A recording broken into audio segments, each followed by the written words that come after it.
Hello, everybody. How's everybody doing out there? Got a good one for you today. I'm going to share this in a couple of places here. Let's see how fast I can get it done.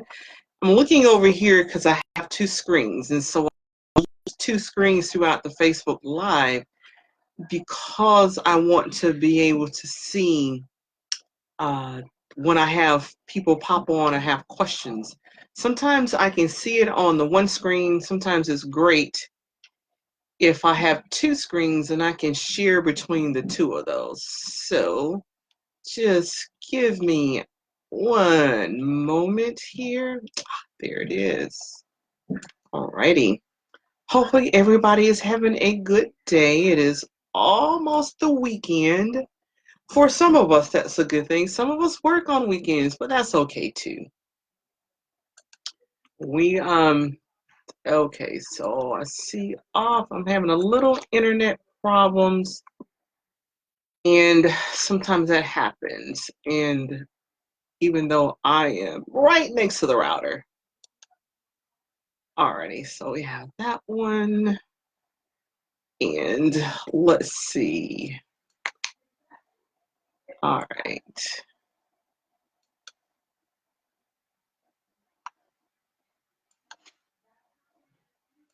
Let's see. Yeah, right there.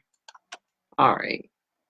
And I can see again that my internet doesn't seem to be working. Up there it is. That one came up. So let's hope that it works well. Like I said, I have two screens today, so I'll be sure to look over to be sure that hopefully the internet keeps working well.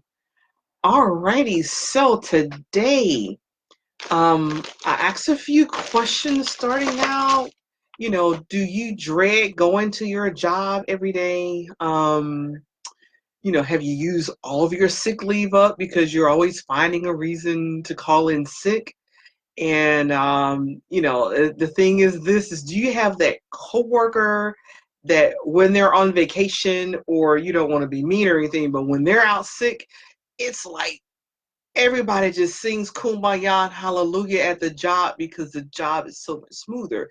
And so today I wanted to talk about, what do you do when your anxiety trigger is a trifling coworker? Your outside life is great, everything's going great, the kids are great, we all have ups and downs. But when it comes to the job, what do you do when your anxiety trigger, you know who the trigger is, and it's one of your coworkers? And sometimes it's just you that has the issue, and sometimes it's other people that have the issue, but nobody seems to do anything about this one coworker. So what do you do? When you know of a surety, coworker's out on 2 or 3 weeks leave, you're fine. But when that coworker is there, you're getting ill on the job, you're having anxiety attacks, or you're having panic attacks on the job. You're having stress headaches where you're calling in sick, you just don't want to go to work, and you like the job, this coworker is a stressor for you. And so oftentimes people say, oh, just quit the job and find another one. Not everybody is always in that position. Let's say that you've been at the job 3 months. Do you quit the job and find something else? You've only been there 3 months. Sometimes, the mortgage company, they know your name and they're looking for their money at the end of each month. Or, car notes, or if you've got kids in school or kids in private school, kids in college, whatever the reason, quitting is not necessarily an option. So what do you do? And so there's a couple of things that I suggest. If you're finding that going to the job is physically making you ill, or you're sick, or you're dreading it, be sure to check out a number of things. Okay. Number one, be sure that you're getting enough sleep. And I know that's like, what? I can't sleep because of the job. But be sure you have to get enough sleep. Couple of ways of doing that. It is meditating before going to bed, being sure that you don't eat too soon before you go to bed, being sure that you turn off all the electronics, cell phones, smart TVs, and all that, so that the light doesn't keep you up. And exercising is a great way to do that. Expound all that energy. You do it in exercise, and be sure that you're kind of, when you go to bed, you go through your routine. Have a routine so that when you go to bed, it's about the same time. You have a routine where you're getting sleep. Other things that go along with that is be sure you're eating a proper diet. Very difficult to manage your anxiety if you're not getting enough sleep, and you're not drinking enough water, and you're not eating a proper diet. Okay. And so you also want to check in on your mental health. Do that scan. Is it something else? Sometimes our physical ailments or physical diagnoses, if certainly if you have cancer or diabetes, those types of things can also cause anxiety, or it exacerbates it when you got the trifling coworker. So you'll want to be sure to check in with your primary care physician and be sure all that those things are tight. Now, if you've done all that and you just know of a surety it is a trifling coworker, there are some options. And of course, one being that, find another job. And you're like, well, I just got here. Whether or not you're going to take another job, polishing up, you want to take some kind of action to help you manage anxiety. And so really going through the act of updating that resume, going out on job search boards and just looking for another position, seeing what you qualify for. Sometimes that's enough so that you don't feel you're helpless and stuck in the situation. You have options, and sometimes having options to do other things will help you to manage your anxiety. Okay. The other thing that you can do is be sure that you have your strategy set up to manage your anxiety, whether it is certain types of music, certain types of playlists that you can do. You can also do breathing techniques. You can do yoga. There are many, many things that you can do to manage the symptoms of anxiety. And it also is about managing your thought process, understanding that you cannot manage someone else's behavior. So you can't hang your expectations on, I'm going to go in today and he will have the message and he'll behave and he'll do this. If you're hanging your expectations on that, you're going to be disappointed, because that person could really probably care less what you think or how your anxiety may be off the chain. So you can't hang your expectations on that person's behavior. You can only hang your expectations on your behavior. So be sure you understand that. Whatever you do to manage your anxiety, it's managing your expectations, managing your thoughts, managing your feelings and your beliefs and your actions. Okay. And so the other thing is depending on where you are, consider talking to the coworker or talking to the boss. Sometimes it's a good idea and it works, but you want to do that professionally. You want to use iMessages. You don't want to be accusatory, because that's not going to help. And in some cases, if you got a trifling coworker, once you tell them that you're irritated by something they do, they kind of kick it up, because some people are trifling like that and they enjoy the power of seeing you suffer. And so you have to look at everybody's situations. It's going to be a little different. Okay. And so there's, some people, if you've been at the job for a minute and this is the one thing that has pushed you out to your comfort zone is now gone, you may consider actually taking that leap and finding another job. Um, Carefully put out the word that you're looking for something. I just want to check a couple of minutes over here and see what's going on. Okay, yeah. Good deal, good deal. I want to check to see if I have messages out there.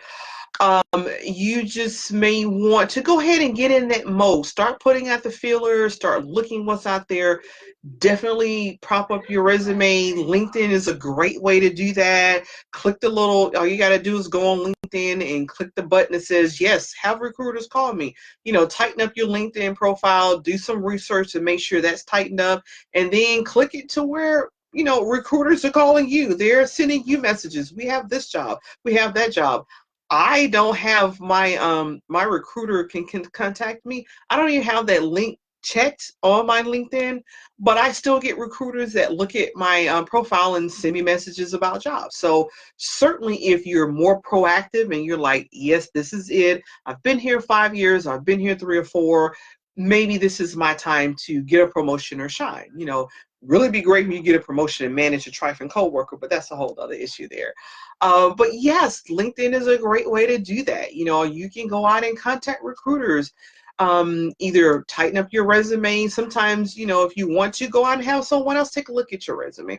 All those things are you taking actions and feeling so you can get rid of that helpless feeling like I can't do anything because this person is trifling. There are things that you can do. Okay. And so again, if you have that trifling coworker and for sure it's that coworker, manage your feelings, because again, you can't manage someone else's behavior. You can't hang your expectations on what they're doing, but you can hang your expectations on what you're doing. Getting enough sleep, being sure you get exercise, eating properly, okay? Spend more time with family and friends. One of the things you could do is pick up a hobby, whether it's yoga, meditation, ballroom dancing, Zumba, whatever your habit is, go fishing, go boating, whatever it is that introduces joy into your life so that you're getting that time away from work. Don't talk about work when you're not there. Get that break from work so that you are having fun elsewhere, and that way you can manage your feelings and tell yourself, hey, it's just 8 hours a day, or it's 8.5 hours a day.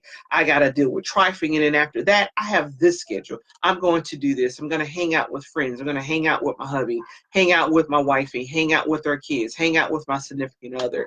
And that will give you other things to look forward to so you can more easily manage your anxiety, that's always triggered by this coworker. Now, if you try some of these things, or you're in a position that, yeah, I just think I need to go, but transitioning is a whole nother anxiety trigger for me, I have my calendar link right under the heading, and it should be below as well. Go ahead and click on that link and set up a complimentary call. Let's talk about transitioning. If transitioning is your thing and you're ready to do that, let's talk about a step-by-step plan where you can transition, reduce your anxiety, and then lead to a better job or promotion. For those of you that are like, no, I like the job, I just got here and I'm not willing to move, well, go ahead and click the link and let's talk about a step-by-step plan that helps you manage your anxiety, because again, you can't manage a trifling coworker. That's, you know, that's not possible, but you can certainly manage your thoughts and how you react to the trifling coworker so that you don't feel like you're helpless in a situation. You have to learn to control the things that you can. Figure out what your circle of influence is, and that you can control. Exercising, eating properly, getting enough sleep, spending more time with your family, contacting loved ones, picking up hobbies. Those things are all in your circle of influence. You can control that, influence that to help you manage your anxiety. So that was my truth today. We talked about how to manage anxiety when you have a trifling coworker who is your trigger. So I hope that these tips will help. But if you want to discuss it a little bit more, feel free to set up a complimentary session. Click the link. It'll take you to my calendar and look at the days and times I have out there, find what's convenient for you. And then we'll spend an hour of deep coaching to get you on a step-by-step plan to move forward. That is my truth today. I'm Twanna Carter, anxiety and career coach. Have a great day.